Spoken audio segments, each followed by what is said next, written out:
Hi guys, good morning. Sunday po tayo. Day off ng gym squad. Pero ako hindi. Meron tayong kailangan asikasuhin kahit Sunday. Kasi yung ampalaya namin, hindi namin natapos yung pagpapatubig. Mga ilang tudling, sayang, tuyong-tuyo na. So pinapasok ko si Jober. Kaya naman niyang 7 tudling na lang yung di nadidiligan. Baka kung matuyuan, mamatay yung 7 tudling, marami din yun. So pinapasok ko si Jober. Sabi ko kung kaya niya, kaya ko kuya, sabi niya. Wala naman akong gagawin, sayang yung araw. Sabi niya, o sige ka, ako pumasok ka. Total nakakasana yung makina, paandarin mo na lang. Tapos babantayan lang. So ibibili ko lang siya ng gasolina. Walang gasolina yung makina doon. Unahin lang natin tong farm. Medyo malakas na yung patubig namin. Napupuno na yung ilog eh.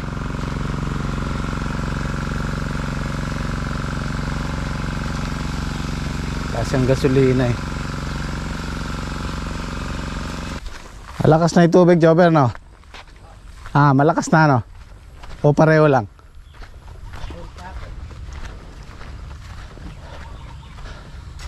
Oh, ito yung gas. Meron ko namang mailuluto dyan.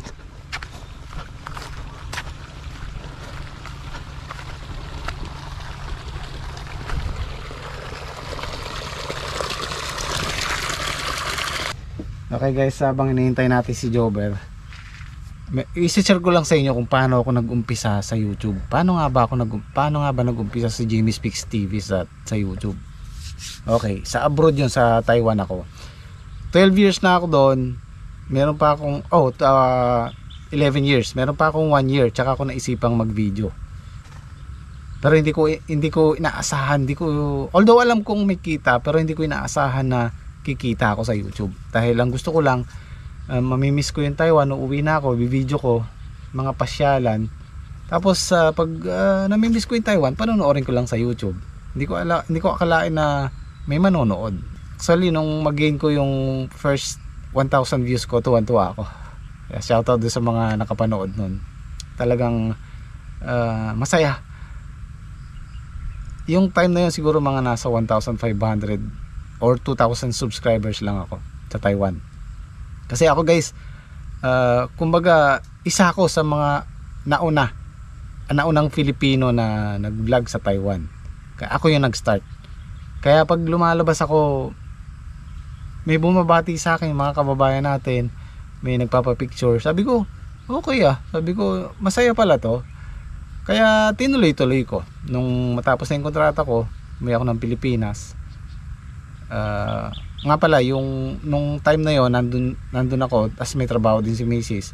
Nakapagpundar kami ng lupa na tatayuan ng bahay dahil yun ang pangarap namin. Gusto namin magkasariling bahay pero hindi kinaya dahil nag-aaral yung panganay namin sa college. Napatapos naman namin ni Mrs. So pag uwi ko, sabi ko ang dala kong pera, 1 buwang sweldo ko lang or siguro mga 2 months, ang ganun. Hindi kaya magpagawa ng bahay. So yung nabili namin lupa, binenta ko. So meron tayong subscriber na binili niya, yan si Atrisa, shoutout, siya yung bumili sa presyong hindi mo tatanggihan. Talagang inalok niya sa akin yung presyong makapag-start kami ng bahay, pagpapatayo ng bahay. Kasi nga meron kaming pwesto doon sa likod ni tatay, yung lupa doon. So doon na kami nagpatayo.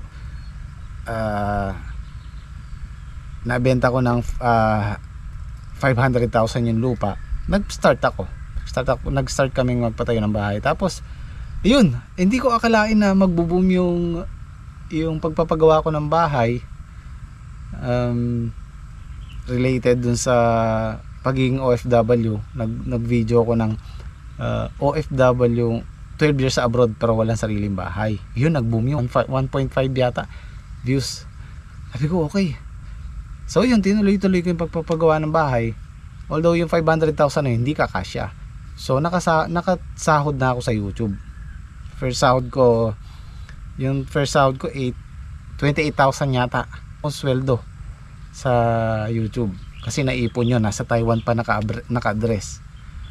So yun, tuloy-tuloy na hanggang sa mapatapos namin yung bahay.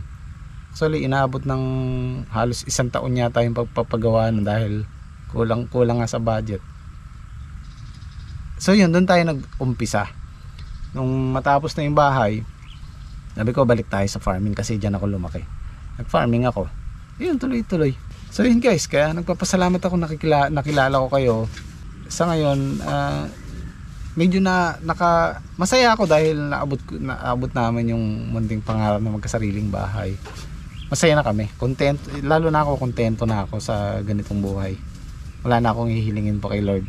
Kaya maraming salamat.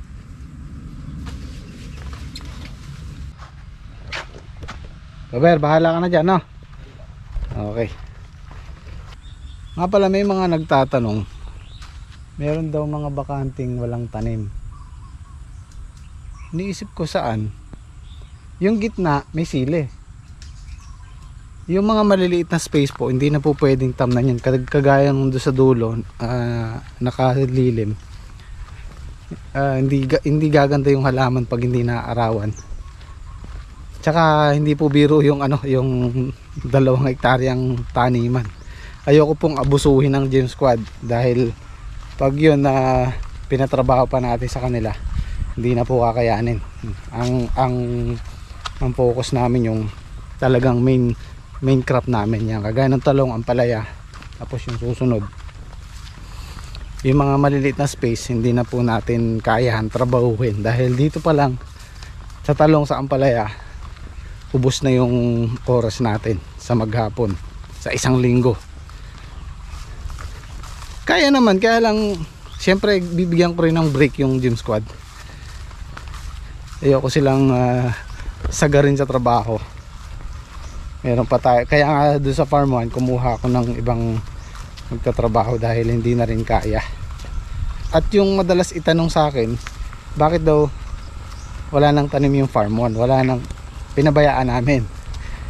Hindi po namin pinabayaan ng farm 1 kasi yung time na itong mga nakaraang buwan, tag-ulan, sumasabay yung irrigation, hindi po tayo pwede magtanim ng gulay doon. At hindi na rin kami nakapagtanim ng palay kasi ayoko ng palay pagka 1 hektarya o kalahati, makakakuha ka lang ng pambigas. So yung oras na i-google namin dito na lang, doon tayo sa sa may kita, kung saan tayo kikita. Sa ngayon meron naman ng tanim yung farm 1. Birthday kasi ngayon nung pinsan kong buo, si Ate Flora, asawa ni Kuya Olan, 60th birthday niya. So pupunta tayo doon, tapos imbitado din tayo sa birthday ni Kabeli. Tara, let's go.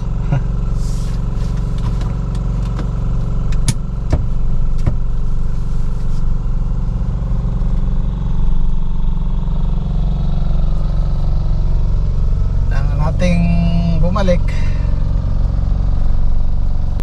Marami po tayong subscriber na galing ng abroad or hindi man, kahit dito gustong bumisita dito sa farm.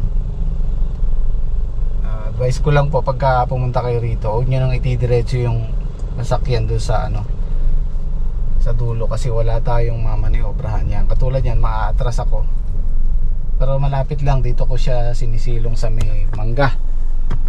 Yan, dyan, malapit lang yung kila Paring Pade, dyan na mismo. Pero pag didiretso natin doon, kailangan nating mag backwards, reverse. Ang mahirap kasi dyan, medyo maliit yung kalsada, tapos hindi pa pantay.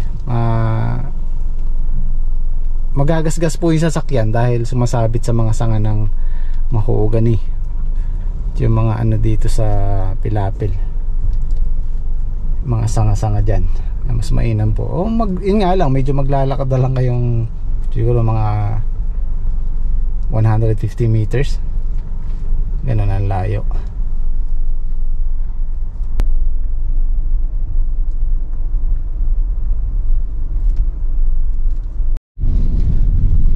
Ayan yung ilog, napupuno na, mga 3 araw pa puno na yan.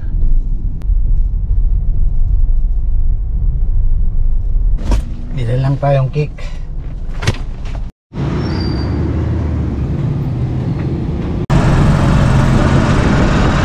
Malayo yung pinaradahan ko na matunaw eh.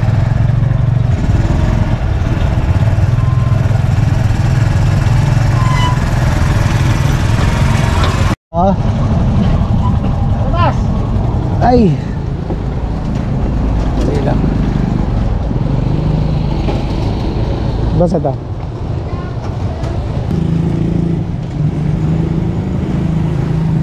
Ito ako nag-parking eh, oh.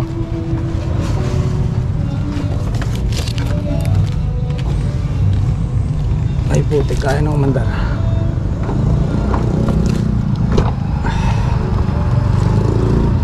Yeah. Okay.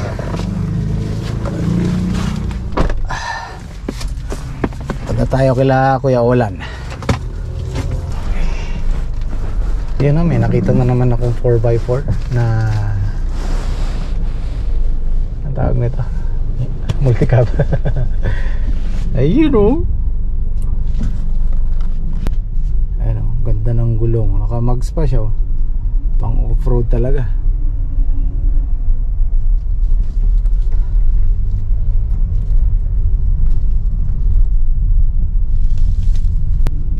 Meron tayong mga pangarap na kung minsan parang hindi natin kayang abutin.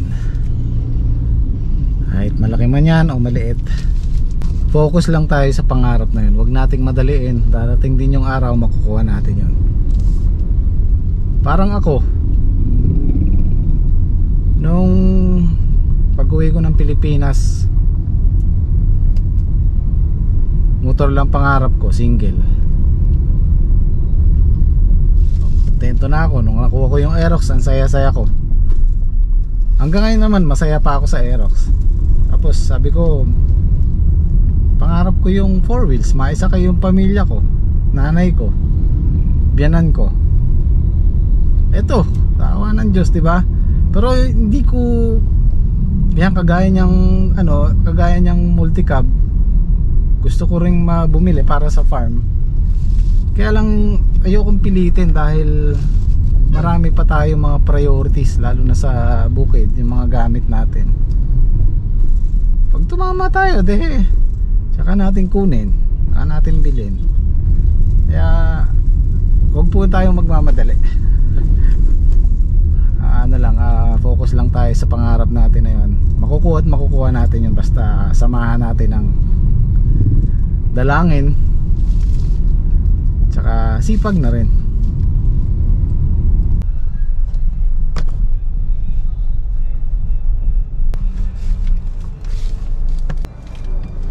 Mga kamag-anak natin yan, mga pinsan.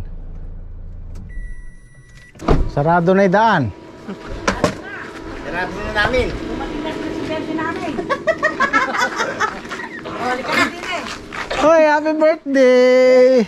Karo, manguko yata. Ba? Wow, may pakit. Ah. Ayan, maligayang Pasko. Ayan, maligayang... Karo, Diyos ko. Kakaong niya. Salamat. Wow. Thank you. Nagluluto si Kuya Ola, no? Una pa mo, baka... Doon naman tayo kay kay Kabeli. Daanan muna natin si paring Reggie, si paring Mike.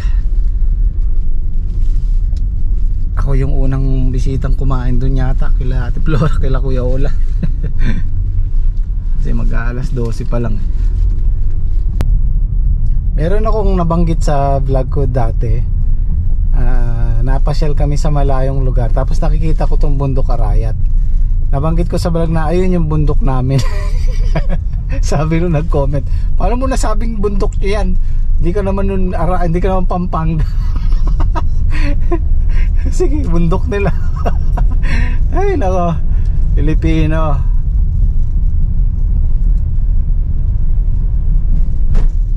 pinamalaki ko lang siya kasi maganda siya kahit sa malayo.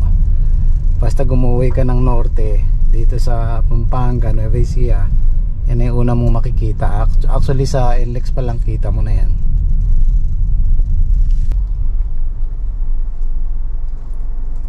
Walang tao. Ang bahay ni paring Michael, paring Louie. Bahay siya. Nung nakaraan nandito kami, wala pa yung ano na yan, yung terrace na yan.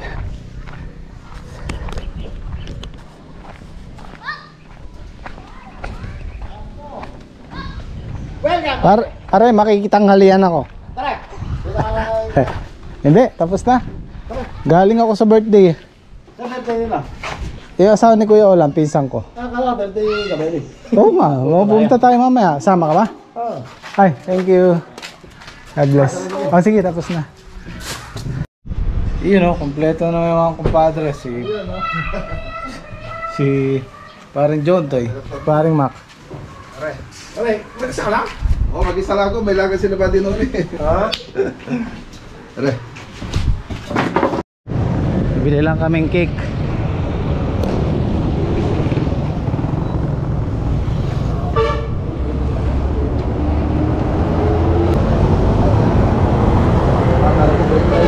Sindis pala. Oh, pare. Iba na yung matangkad eh. Buti na lang ako, sakto lang. Eh, malaki na pare. Anong flavor? Yema. Yema, may mocha. Ano yun? Ube. Ube ba yun? Chocolate ate?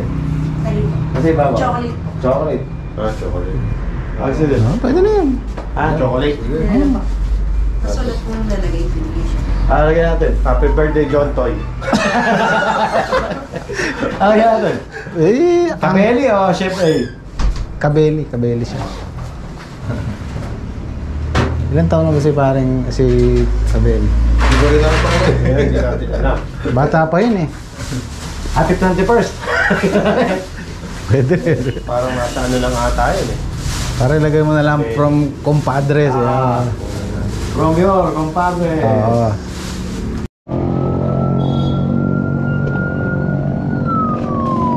Ako, may emergency.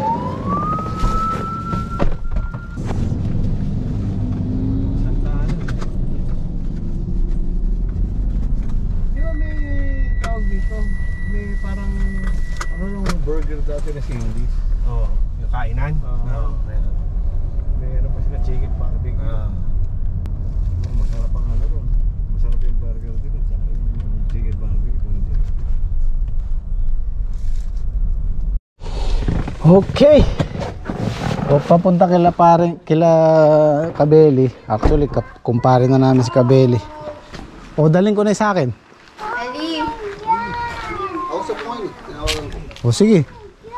Sasakyan na tayo. 7. 7. Nandito na tayo mga boss.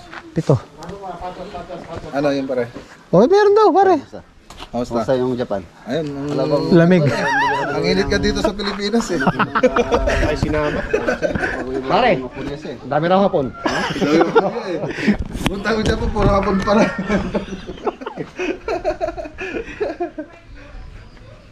Pare, kumpleto tayo ah. Paring Yoranda na pare. Wala si Insan. Wala si Insan. Insan Mekos. Si pare Louie pala, shout out. Ay, shout out pare Louie. Shout out kay paring Louie. Ayan o, meron ng direksyon o. Direction pare. Kabeli's Farm. Ay, mayroong kalabaw. Papasok sila dun eh. Pare baka malaglag dito ah. Sige. Tinaan mo lang yun to. Traffic po kami dito. Merong ano, parada ng kalabaw. Hindi lula. Maliligo sila. Dito yung parang diretso dyan no? Oo. Okay, welcome po sa Kabeli's Farm. Yes, pare. Ang kaya parang ng kubo nyo. Oo.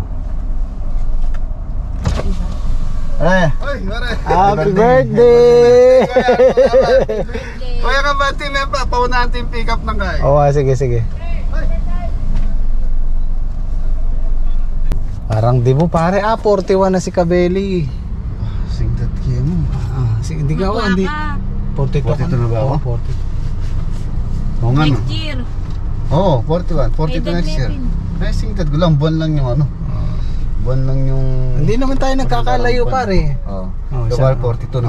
Oh, 43. Baba na ako. Ay, hindi pa. Hindi pa kasya. Okay. Meron na palang parking dito. Kaya nakapasok tayo. Hello.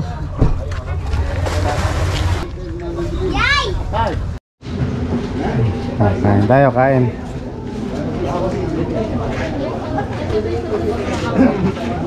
Dibu pala to eh. Dibu. Opo. Dibu 41. Lagi niya pong ano, Debo.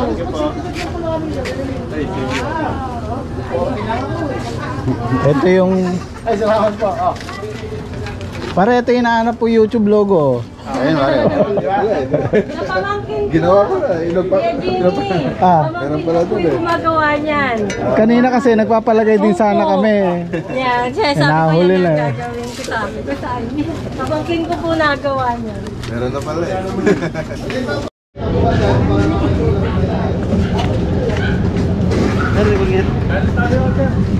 Tumagay na.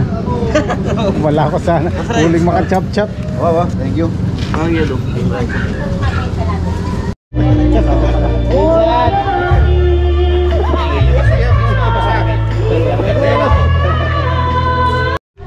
Merong ano dito si Kabeli. Tingnan lang natin yung maliliit niyang kubo. Ayan o. Ang cute o, di ba?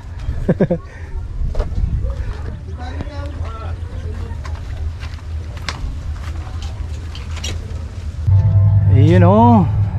Ayos, ang ganda. Pang 3 katao, pwede siya. Ano daw kuha ni Kabeli nito? 25 isa, 25k.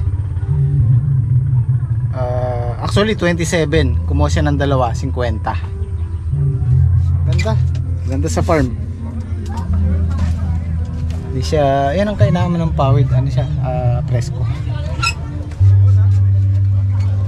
Kumuha din daw siya dun sa kinuhanan natin ng kubo kay Kuya Mitch.